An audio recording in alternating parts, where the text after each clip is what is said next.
រដូវ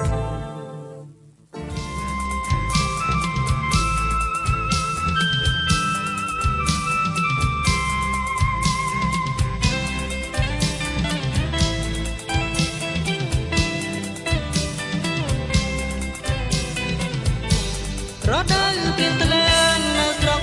យើងក៏លន់ណាស់ជើងក្រហមធ្ងរដូវព្រៀងត្លៀងនៅស្រុកយើងក៏លន់ណាស់ជើងក្រហមធ្ងមេឃខ្មៅត្រជាក់ធ្លៀងជុំណទីទុយមានធ្ងជ្រេជ្រាត្រី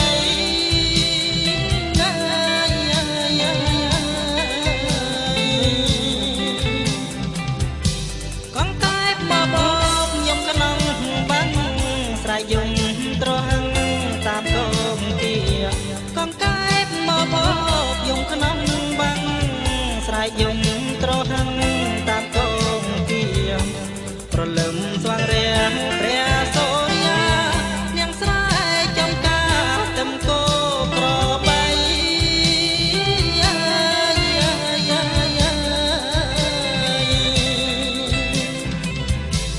នឹកឡើងសែនស្នាយអនុស្សាវរីយ៍